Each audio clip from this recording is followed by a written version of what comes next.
We're Lucy and Bill, and we work together as Leap Then Look, and we run lots of different projects that are all about bringing people together and finding different ways of making art. So we run lots of art to education projects, I guess. We work usually with schools, galleries, different community groups, universities. We're both artists in our own right. So I work with sculpture and film, and Lucy works with sculpture and performance, and we've sort of brought those three disciplines together, I suppose. So most of the workshops we run deal with, in some way or another, with performance, sculpture and film and photography. We've been working together for nearly 2 years, but we've known each other for a lot longer than that. We've kind of been working in and around one another's practices for, well, forever.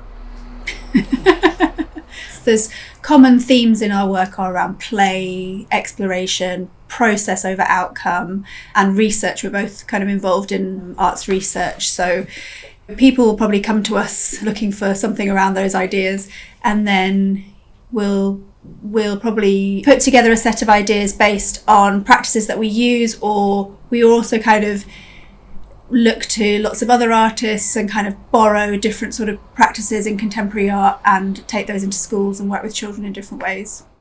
It's really process focused, so the idea is to get young people to try not to think about the outcome and to involve themselves in these sort of exploratory processes. So just exploring materials or techniques or equipment or kind of ideas in ways that don't have a sort of defined endpoint. And then our job then is to kind of find ways to kind of capture that process and then turn it into something that then can reflect back to the people we're working with what they've been working on and the kind of potential for it. So we often use film and video as part of that, or object making. So it might be a discussion, we're making stuff alongside it, or be just sort of give a load of kids a whole load of like big materials out in the open and see what they can build, and we do a time lapse of it. We take pictures all the way through and then fold that back into a film. I might edit a film together and then get them to then create a soundtrack for it. Or so it's that kind of idea that we're playing with different processes. So if we make a sculpture, it's not the end point, it's going to be used in a performance. If we're going to use a film, then we're going to use that to make a soundtrack.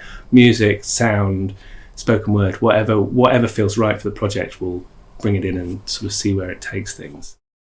The idea that the process is kind of performative in some way, or that there's, by sort of thinking about what it means to be making, you can sort of have a slightly different way of approaching and then documenting and then moving forward with ideas, which is kids really take to, but not just kids actually.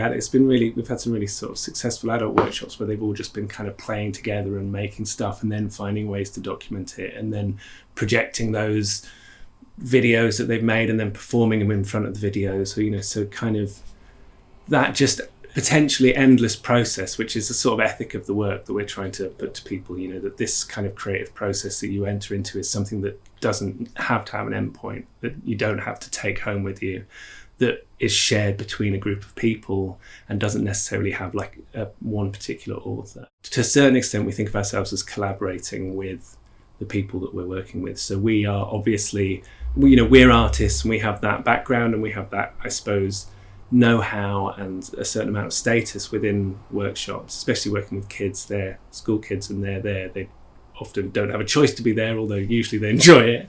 But although it's a sort of unequal hierarchy, I suppose, in that respect, we try to kind of come together and share our knowledge and our ideas with them to see what they think and then try and build on that and work forwards.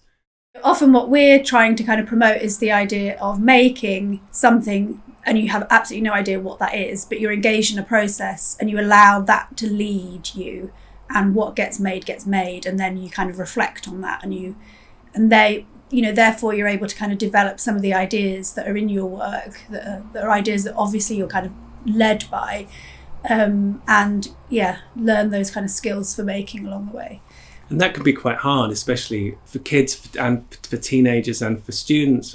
Really letting go of that control is really hard. And for us, it's really hard too, because you're going in with this sort of idealized, like, we just move forward with the process. But in the back of your mind, you're like, I have to pull this together into something, because that's kind of how the deal works, and that's an important aspect of the sort of art making process, that you kind of bring things to an end and then you think about how it might look to people from outside and how that can be an important moment in understanding what you've done. But it does it's a hard one to balance, and it's often, you have to kind of be sort of courageous in that, and invite people to be courageous.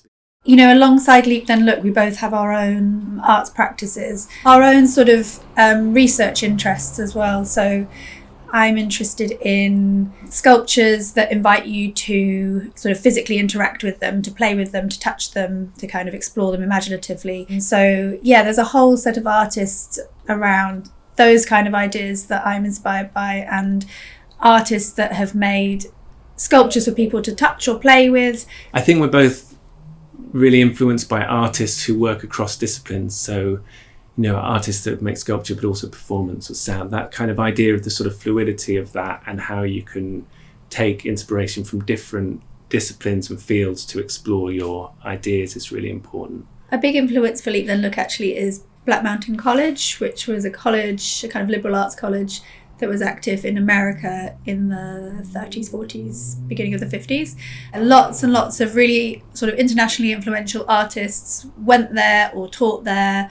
And the pedagogical approaches of the college have been really interesting for us to kind of think about and explore. But very much that kind of interdisciplinary. So these groups of photographers, dancers, architects, painters, musicians were all working alongside each other and sharing ideas.